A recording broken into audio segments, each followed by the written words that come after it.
कहीं ना कहीं अगर मैं अपने पूर्व प्रारब्ध से देखूं तो ये माँ गंगा का बहुत बड़ा आशीर्वाद था मुझे कि मैं महाकुंभ में मुझे अवसर प्राप्त हुआ। संगम की भूमि पर जो है मैं माध्यम बनी, छोटा सा, कि मैं उनको जो है सरलता से जो है इस जो महायज्ञ था उसमें योगदान दे सकूं। तो मुझे लगता है कि हमें भगवान को कभी कटघरे में खड़ा नहीं करना चाहिए, हमें अपने कर्मों को कटघरे में खड़ा करना चाहिए और कर्मों पे ध्यान देना चाहिए। कि आने वाले समय में अगर आज की जो सनातन परंपरा का ह्रास हो रहा है, जो मॉडर्ननेस के नाम पर आधुनिकता के झूठे आडंबर को दिखाते हुए महिलाएं भी अपने धर्म और समाज का एक अलग नग्न प्रदर्शन कर रही हैं, उसको रोकना होगा। और अगर आपकी मानसिकता अपने बच्चे जैसी हो जाएगी तो आप बच्चों को क्या दिशा देंगे? फिर तो आप उन जैसे हो गए। फिर वो आपके कंधों पे हाथ रखकर भी बात करेंगे और सिगरेट भी फूकेंगे और शराब भी पिएंगी। लड़कियां भी जो कर रही हैं, क्लब्स में भी जाएंगी अगर आप भी उनके साथ चेयर्स करेंगी। नमस्कार, मैं हूं तान्या कसौधन। स्वागत है आपका ग्राउंड जीरो भारत में। आज मैं आपको एक ऐसी शख्सियत से मिलाने जा रही हूं जो अध्यात्म के लिए काम करती हैं, जो सनातन धर्म के लिए काम करती हैं और जो लगातार लड़कियों और महिलाओं को प्रेरणा देती हैं। और ऐसे ही महिला आज हमारे साथ हैं जिनका नाम है डॉक्टर प्रियंका शुक्ला। प्रियंका जी, सबसे पहले तो आपका स्वागत है हमारे चैनल में। नमस्कार जी। तो प्रियंका जी से आज हम बात करेंगे और उनसे जानने की कोशिश करेंगे कि आखिर जिस तरह से वो अध्यात्म को बढ़ावा देना चाहती हैं और सनातन के लिए कार्य कर रही हैं, तो उससे इनकी प्रेरणा कहाँ से मिली। मैम, सबसे पहले तो हम आपसे यही पूछना चाहेंगे कि जिस तरह से आप अध्यात्म से जुड़ी हैं और धार्मिक कार्य कर रही हैं, सनातन धर्म को बढ़ावा दे रही हैं, आप कैसे इंस्पायर्ड हुई अध्यात्म से जुड़ने के लिए? थोड़ा सा हमारी जनता बताएं। देखिए, पहले तो आज शिक्षक दिवस है, तो मैं बहुत बहुत बधाई और शुभकामनाएं देना चाहती हूँ सर्वपल्ली राधाकृष्णन जी के श्री चरणों में। उनको कोटि कोटि नमन वंदन। देश का मान है शिक्षक, देश का अभिमान है शिक्षक। देश का मान है शिक्षक, देश का अभिमान है शिक्षक। और शिक्षा की दीक्षा जो देता ऐसा प्रभु समान है शिक्षक। तो मैं सारे शिक्षकों को आपके चैनल के माध्यम से बहुत बहुत बधाई और शुभकामनाएं देती हूँ, क्योंकि हमारे देश के निर्माण में सबसे पहला और सबसे मजबूत जो स्तंभ है वो शिक्षक ही है, जो हमारे देश, समाज और राष्ट्र का निर्माण करते हैं। बहुत बहुत बधाई और शुभकामनाएं। आपका सवाल था कि मेरा आध्यात्मिक रूप से कैसे मैं हुई। तो सबसे पहले तान्या मैं बता दूं कि मैं जन्म से ही आध्यात्मिक परिवार को बिलोंग करती हूँ। मेरा जो बैकग्राउंड है वो आध्यात्मिक है। मेरे फादर हमारा अपना त्रिप्रेशी शक्तिपीठ है रामपुर में, पीठाचार्य हैं और मैं उनकी पुत्री हूँ। और मेरा जो जन्म हुआ माँ भगवती श्री माँ ललिता त्रिपुर सुंदरी के सानिध्य और उसके आशीर्वाद से ऐसे एक व्यक्ति के यहाँ हुआ जो श्री विद्या के बहुत अच्छे उपासक और है, और वो जो है सनातन का खुद ही काम आज तक कर रहे हैं। 80 साल की आयु में भी वो योग अध्यात्म का प्रखर होकर के, मुखरित होकर के जो है प्रचार प्रसार कर रहे हैं। तो ये मेरे जो है जेनेटिक है और मैं जो हूँ जन्म से ही ऐसे परिवार से हूँ, तो स्वतः ही ये सब मेरे अंदर ये गुण जो है जागृत हुए। जी, लेकिन अगर हम बात की जाए एक महिला की जो महाकुंभ में कार्य करके आई, आप महाकुंभ में इस बार कार्य करके आई, आपने 45 दिन में से 43 दिन, आपको मैं बता दूं, इन्होंने अपना महाकुंभ में जो सेवा है वो करने में बिताया है। आप क्या कहेंगे कि आपने महाकुंभ के लिए कार्य किया और उसके बाद आपका जो आपके हस्बैंड थे, आपके पति, वो इस दुनिया से चले गए और इस दुखी क्षण में आपने कैसे सब कुछ संभाला? सबसे पहले हम ये भी जानना चाहेंगे। देखिए, ये भी कहीं ना कहीं अगर मैं अपने पूर्व प्रारब्ध से देखूं तो ये माँ गंगा का बहुत बड़ा आशीर्वाद था मुझे कि मैं महाकुंभ में मुझे अवसर प्राप्त हुआ। अपने शहर, अपने देश और अपने लोगों को संगम की भूमि पर जो है मैं माध्यम बनी, छोटा सा, कि मैं उनको जो है एक सरलता से जो है इस जो महायज्ञ था उसमें योगदान दे सकूं। तो ये माँ गंगा का या जो हमारे पूर्वजों का आशीर्वाद था, जो भी मेरे पितरों का आशीर्वाद था। लेकिन हाँ, ये जो घटना हुई और माँ ने मेरे से इतना बड़ा त्याग वहां से लिया, इसके लिए भी मैं कोई प्रश्न चिन्ह तो नहीं लगा सकती। ये भी मेरा पूर्व प्रारब्ध हो सकता है और मैं स्वतः ही इसको माँ का जो है एक निर्देश समझ के उसको स्वीकार करते हुए और पूर्ण रूप से उनकी सेवा में समर्पित होते हुए आगे अपने जीवन को लेकर चल रही हूँ। हालांकि जीवन बहुत अस्त व्यस्त हो गया है, लेकिन फिर भी मेरा अखंड विश्वास है उस जगत जननी माँ ललिता पर और माँ गंगा पर, दोनों से ही मेरा एक आत्मिक अटैचमेंट भी है और मैं उन दोनों को ही बहुत ज्यादा हृदय से मानती हूँ। जो भी मेरे प्रारब्ध होंगे वो उन्होंने मेरे सामने लाकर रख दिए। बस अब उनकी कृपा से, उनके आशीर्वाद और उनके सहयोग से मैं अपने इस जीवन को सनातन को समर्पित करते हुए कुछ अच्छा दे सकूं, यही मेरी सोच और यही मेरा लक्ष्य है। जी, अक्सर देखा जाता है कि जब हम किसी भगवान की भक्ति में हैं या किसी ऐसे परमात्मा को मान रहे हैं जिन पे पूरा समर्पण है, और उसी भक्ति के टाइम पे जब हमारे साथ कुछ गलत हो जाता है तो बहुत से लोग होते हैं कि भगवान से नाराज हो जाते हैं। हाँ। लेकिन आपने नाराजगी ना जताते हुए, आपके पति चले गए दुनिया से और उसी समय आप जब महाकुंभ में थी, तो ये आपके साथ जो इतना बड़ा हादसा हुआ, उसके बावजूद भी आपका भगवान के प्रति इतना समर्पण, ये कैसे है? देखिए, जब हम समर्पित होते हैं तो हमारे अंदर प्रश्न चिन्ह नहीं रहते। हमारे बड़े कभी भी, हमारे परम पिता परमेश्वर कभी किसी का बुरा नहीं कर सकते। मेरा क्या प्रारब्ध था, उनका क्या प्रारब्ध था, उनका इतने ही समय तक का प्रारब्ध था, मेरा भी उनके सानिध्य इतने ही समय तक का था। तो मैंने क्या कर्म किए, जो गलत कर्म किए वो मैंने किए, उसके लिए मैं अपनी माँ को, भगवान को क्यों दोषारोपित करूं? तो मुझे ऐसा लगता है ये हर व्यक्ति को अपने कर्मों का ही फल मिलता है। जो मैंने कर्म किया, मैं उसके हिसाब से अपने जीवन को फलीभूत करती हुई आगे बढ़ रही हूँ। तो मुझे लगता है कि हमें भगवान को कभी कटघरे में खड़ा नहीं करना चाहिए, हमें अपने कर्मों को कटघरे में खड़ा करना चाहिए और कर्मों पे ध्यान देना चाहिए। यदि अगर हम जो भी करें, हमें तो पता नहीं पूर्व जन्म में क्या प्रारब्ध है, क्या नहीं है, क्या हमने अच्छा किया, क्या बुरा किया।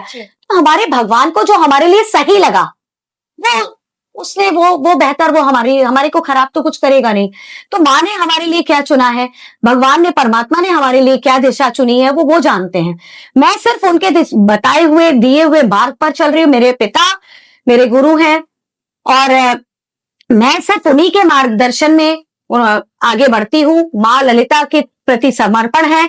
मैं कभी नहीं चाहूंगी कि कोई और भी इस घटना को लेकर के भगवान को दोषारोपित करे।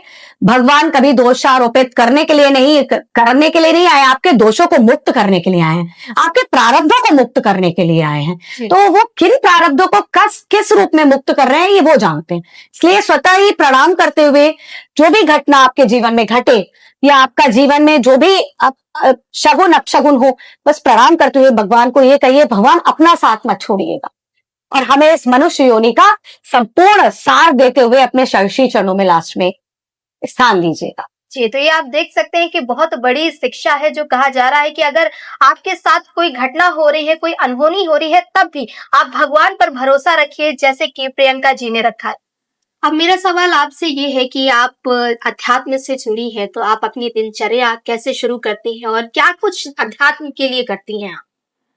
देखिए, अध्यात्म से, जैसे मैंने आपको बताया तान्या, कि बचपन से ही योग और अध्यात्म मेरे खून में ही है, रग रग में शामिल है। पिताजी की वजह से और परिवार की वजह से, माता पिता के सानिध्य की वजह से, ऐसे परिवार में जन्म होने की वजह से, तो दिनचर्या तो वही आध्यात्मिक रूप से अब ज्यादा और ज्यादा जो है मुखरित हो गई है, क्योंकि माँ गंगा ने पूर्ण रूपेण मुझे इस दिशा में लगा दिया है। और मैं ये चाहती हूँ कि एक सद विचारधारा के साथ भारत की प्रत्येक नारी, प्रत्येक महिला के अंदर आध्यात्मिक बीज को प्रस्फुटित करने का प्रयास करूं, क्योंकि हमारी मूल धारा तो अध्यात्म ही है। अगर हम मन से आध्यात्मिक होंगे तो हम अपने, कहते हैं ना, केंद्र बिंदु नारी ही होती है, तो हम अपने परिवार को, हम अपने समाज और देश और राष्ट्र, पूरे विश्व को संभालने की क्षमता एक नारी रख सकती है, क्योंकि वो सृजन करता है ही। तो जब सृजन करता हम हैं, तो हमें, हमारे अंदर तो वैसे ही अध्यात्म है, हमें उसे धारण करने की आवश्यकता नहीं है। सिर्फ उसके ऊपर जो धूल पड़ी है, उसके अंदर जो नकारात्मकता पड़ी है, उसको हटाने की आवश्यकता है। तो मैं उसी में लगी हुई हूँ कि मेरे भारत की छोटी छोटी आप जैसी आगे भविष्य को बनाने वाली रानी लक्ष्मीबाई, अहिल्याबाई होलकर जैसी नेतृत्व करने वाली जो कन्याएं हैं, वो महिलाओं के रूप में जब परिणीत होंगी, जब बदलेंगी, तो मुझे ऐसा लगता है उनके अंदर जब आध्यात्मिकता होगी, तो वो समाज, राष्ट्र का प्रतिनिधित्व तो बहुत सुंदर और अच्छी तरह कर पाएंगी। तो मेरी पूर्ण रूप से ये लक्ष्य है कि मैं अपनी विचारधारा को और अपने कर्म को इस पूरे महिलाओं और नारियों को उजागर करने में और कहीं ना कहीं उनको जागृत करने में अपना समय दूं। जी। और मैं यही प्रयास भी कर आप महिलाओं में और समाज में जिस तरह से अध्यात्म की बात करी है, अब जब हमारे देश में आज राजनीतिक माहौल कुछ ऐसा हो गया है कि जब अध्यात्म की बात आती है, जब धर्म की बात आती है, सनातन की बात आती है, तो लोगों के अंदर एक जोश आ जाता है, एक आक्रोश आ जाता है और लोग सनातन की बात करते हैं तो कहते हैं कि भारत विश्व गुरु बनेगा, सनातन का डंका हर जगह बजेगा। आपको क्या लगता है कि भारत आज इस स्थिति में है कि वो विश्व गुरु बन सकता है? नहीं, स्थिति में तो आ रहा है धीरे धीरे करके, जब से नरेंद्र मोदी जी जो है आए हैं प्रधानमंत्री के रूप में, उन्होंने बहुत चेंज किया। जैसे कि हमारा योग दिवस के रूप में ये जो कार्यक्रम होना 21 जून को शुरू हुए, बहुत बड़ा परिवर्तन था पूरे विश्व के लिए। और योग दिवस पूरे विश्व में मनाए जाने लगा। ये हमारी परंपरा का सबसे बड़ा ध्वज लहराने वाली बात थी पूरे विश्व में। तो ऐसा नहीं है, भारत ने हमेशा से नेतृत्व की, भारत की परंपरा और हमारा अध्यात्म जो है हमेशा से पूरे विश्व पर आच्छादित रहा है। लेकिन हमें उसके लिए इंडिविजुअली एक एक व्यक्ति को सोचना होगा, कार्य करना होगा। और आगे आने वाले समय में अगर आज की जो सनातन परंपरा का ह्रास हो रहा है, जो मॉडर्ननेस के नाम पर आधुनिकता के झूठे आडंबर को दिखाते हुए महिलाएं भी अपने धर्म और समाज का एक अलग नग्न प्रदर्शन कर रही हैं, उसको रोकना होगा। और वो काम कहीं ना कहीं हमारे बड़े ही कर सकते हैं। घर में एक मर्यादा, सभ्यता, जैसे हम लोग को आज भी डर रहता है, 8 बज जाते हैं और फोन आने लगता है तो पैर कांपने लगते हैं कि लेट हो गए, जी। पिताजी का फोन आ गया। जी। तो पति का उतना डर नहीं रहा मुझे जितना पिता का रहता है आज भी, कि 8 बज गए, उनका फोन आ गया, 8 बजे के बाद उनका फोन आना ही आना है। ऐसा नहीं है कि मैं इतनी बड़ी हो गई, मैं पूरे हर जगह घूम रही हूँ, अपने आप को संभाल रही हूँ, तो वो उनको ये है कि नहीं, वो अनुशासन आज भी मेरे जीवन में है। तो मैं जो है वो भय, तो जब हमारा भय, सम्मान, अनुशासन जीवन में रहेगा तो हम अपने जीवन को बिखरते हुए नहीं देखेंगे, संभलते हुए, संवारते हुए देखेंगे और दूसरों को भी संवारने की क्षमता रख सकते हैं। तो हर माँ बाप को अपने माँ बाप बनना बहुत जरूरी है। जो माएं हैं वो माँ बने, बेटियां ना बने। बेटियों के साथ शॉर्ट स्कर्ट्स पहन करके फोटो खिंचाना, ये माओं को शोभा नहीं देता है। जो बेटियों का बचपन है वो उन्हें जीने दीजिए, जो आपकी प्रौढ़ अवस्था है वो आप उसको जिए। यानी कि आपका कहने का मतलब है आप जिस अवस्था में है उस अवस्था को, बिल्कुल उस अवस्था को जीना चाहिए। क्योंकि अगर आपकी मानसिकता अपने बच्चे जैसी हो जाएगी तो आप बच्चों को क्या दिशा देंगे? जी। फिर तो आप उन जैसे हो गए। फिर वो आपके कंधों पे हाथ रखकर भी बात करेंगे और सिगरेट भी फूकेंगे और शराब भी पियेंगी, लड़कियां भी, और जो कर रही हैं क्लब्स में भी जाएंगी। अगर आप भी उनके साथ चेयर्स करेंगी तो फिर हम किसी भी आने वाले समाज के लिए तैयार रहें। तो आधुनिकता क्या लगता है आपको कि जरूरी है या नहीं? नहीं, आधुनिकता बिल्कुल, जैसा युग धर्म बिल्कुल जरूरी है। लेकिन युग धर्म का मतलब ये नहीं है कि हम अपने संस्कारों को भुला दें, हम अपनी संस्कृति को भुला दें, परंपराओं को भुला दें। फिर हम आगे किस भारत की बात करते हैं? कौन सा गुरु? जी। नेतृत्व के भारत किस चीज का करेगा जब हमारी संस्कृति, सभ्यता या परंपरा ही नहीं होगी? जी। जब हमारे संस्कार, त्योहार ही नहीं होंगे, जब करवा चौथ पे महिलाएं भूखे रहने के नाम पर बाहर होटलों में खाना खाना प्रारंभ कर देंगी। जी, तो देखा आपने कि जैसे कि आधुनिकता जरूरी है, लेकिन आधुनिकता के साथ साथ सभ्यता, संस्कृति और परंपरा भी बहुत जरूरी है, राइट ना? बिल्कुल बिल्कुल। जी। अब आपसे ये सवाल है कि आप अध्यात्म से जुड़ी हुई एक ऐसी महिला है जो सशक्त महिला है और एक स्ट्रांग लेडी भी हम आपको कह सकते हैं कि आप बहुत स्ट्रांग हैं। तो आपका लक्ष्य क्या है कि आप किस लक्ष्य को लेकर के आगे चल रही हैं कि अध्यात्म कहाँ तक बढ़े? देखिए, मैंने जैसा बताया, मेरा लक्ष्य यही है कि आप जैसी बच्चियों के मन में हमारी संस्कृति, हमारी परंपराओं के प्रति एक आकर्षण आए। जी। और मैं इसीलिए ये कहती हूँ कि शिक्षा, उच्च शिक्षा होने के बावजूद, मैं भी जो है शिक्षक भी हूँ और शिक्षा भी ग्रहण की है, उच्च शिक्षा, लेकिन उसके बावजूद भी हमारी परंपरा, संस्कारों को हमने नहीं छोड़ा। तो आज हम दोनों चीजों को पैरेलल लेकर के अपने व्यक्तित्व का निर्माण कर सके। और इतनी बड़ी घटना जो मेरे जीवन में हुई उसे मैंने सरलता के साथ, गंभीरता के साथ एक्सेप्ट किया। जी। क्योंकि मेरे 2 बच्चे भी हैं, तान्या, और उन दोनों बच्चों के भविष्य का पूर्ण जिम्मा अब मेरे पर है। जी तो मुझे एक माँ बनना है, और माँ तभी बन सकती हूँ जब मेरे अंदर वो गंभीरता होगी, वो सरलता होगी, वो बौद्धिकता होगी। सब चीजें माँ के अंदर होना बहुत जरूरी है, जी और आधुनिकता भी होगी। जी। आधुनिकता के साथ साथ एक माँ का जो बिल्कुल। ममता होती है वो भी होना चाहिए। हाँ, और संस्कार और परंपरा भी। तभी तो मैं अपनी बेटी को सिखा पाऊंगी, तभी मैं अपने बेटे को सिखा पाऊंगी, तभी वो दूसरे के घर जाकर उस परंपरा को आगे बढ़ा पाएगी, तभी उसकी बहू, बेटे की बहू हम्म मेरे घर की परंपरा को आगे बढ़ा पाएगी। जी। वरना यही खत्म हो जाएगा, सारी परंपराएं इस जनरेशन में खत्म हो जाएंगी, फिर हम क्या देखेंगे आगे। तो यही मेरा जो है लक्ष्य है कि मैं प्रयास करूं, अपने बच्चों को भी देने का प्रयास करूं, और जितना हो सके उतनी अपनी बहनों को और अपनी बेटियों को देने का, अच्छा कुछ देने का प्रयास करूं। जी। अब मैम आपसे एक आखिरी सवाल ये है कि आज शिक्षक दिवस है और आप भी एक शिक्षिका है, एक प्रोफेसर, असिस्टेंट प्रोफेसर भी आप रही हैं। तो आज शिक्षक दिवस के मौके पर हमारे चैनल ग्राउंड जीरो भारत के माध्यम से आप सभी जनता को, जितने भी आपको सुन रहे हैं, सबको, खासकर महिलाओं को क्या कहना चाहेंगी?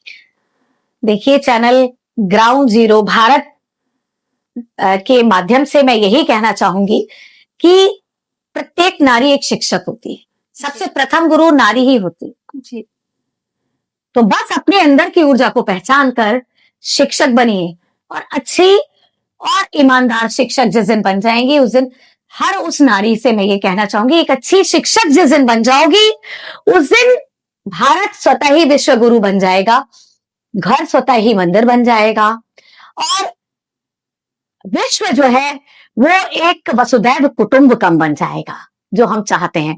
तो हमारे भारत की स्त्रियों को एक सुंदर और सुव्यवस्थित संसार की अगर कामना है, अच्छे भारत की कामना है, अच्छे विश्व गुरु देखते हुए भारत को देखती हैं, तो मैं बस इतना ही कहना चाहूंगी कि अपने अंदर एक अच्छी शिक्षिका को जन्म दीजिए, जो कि आध्यात्मिक रूप से, जो कि शैक्षिक रूप से, परंपरागत रूप से और आधुनिक रूप से आपका मिश्रण आपके अंदर वो होना चाहिए, जो आप अपने बच्चों को सौंप सकें।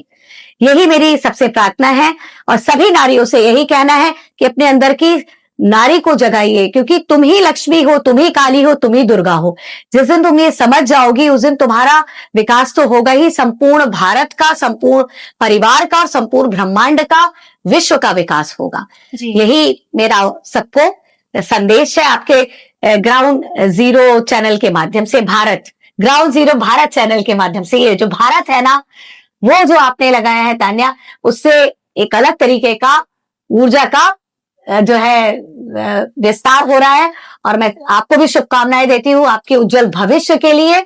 आप ऐसे ही काम करती रहें, और अच्छे स्तर पर अच्छी मीडिया कवरेज करके समाज को जागृत करने का, क्योंकि मीडिया जो है समाज का सबसे बड़ा दर्पण होता है। जी, बहुत बहुत धन्यवाद आपका। जी। तो देखा आप सबने कि जिस तरह से हमारे भारत की बात की जा रही है, तो डॉक्टर प्रियंका शुक्ला का यही कहना है कि आप जागरूक होइए, आप सशक्त होइए, क्योंकि महिलाओं का सशक्त होना संपूर्ण भारत का सशक्त होना होता है। और जब महिलाएं जागरूक रहेंगी, वो सशक्त रहेंगी, तो पूरे संसार का एक विकास होगा, और विकास की गति और भी ज्यादा तेज बढ़ती जाएगी। तो आधुनिकता को अपनाते हुए आप संस्कृति, सभ्यता और परंपरा का भी खास ख्याल रखिए, और सभी को जागृत करिए। बस ऐसा ही कुछ कहना है डॉक्टर प्रियंका शुक्ला का। तो तमाम और जानकारी हम आप तक पहुंचाते रहेंगे, तब तक के लिए जुड़े रहिए ग्राउंड जीरो भारत के साथ। कैमरा पर्सन रमन के साथ मैं तान्या का सौधन, लखनऊ।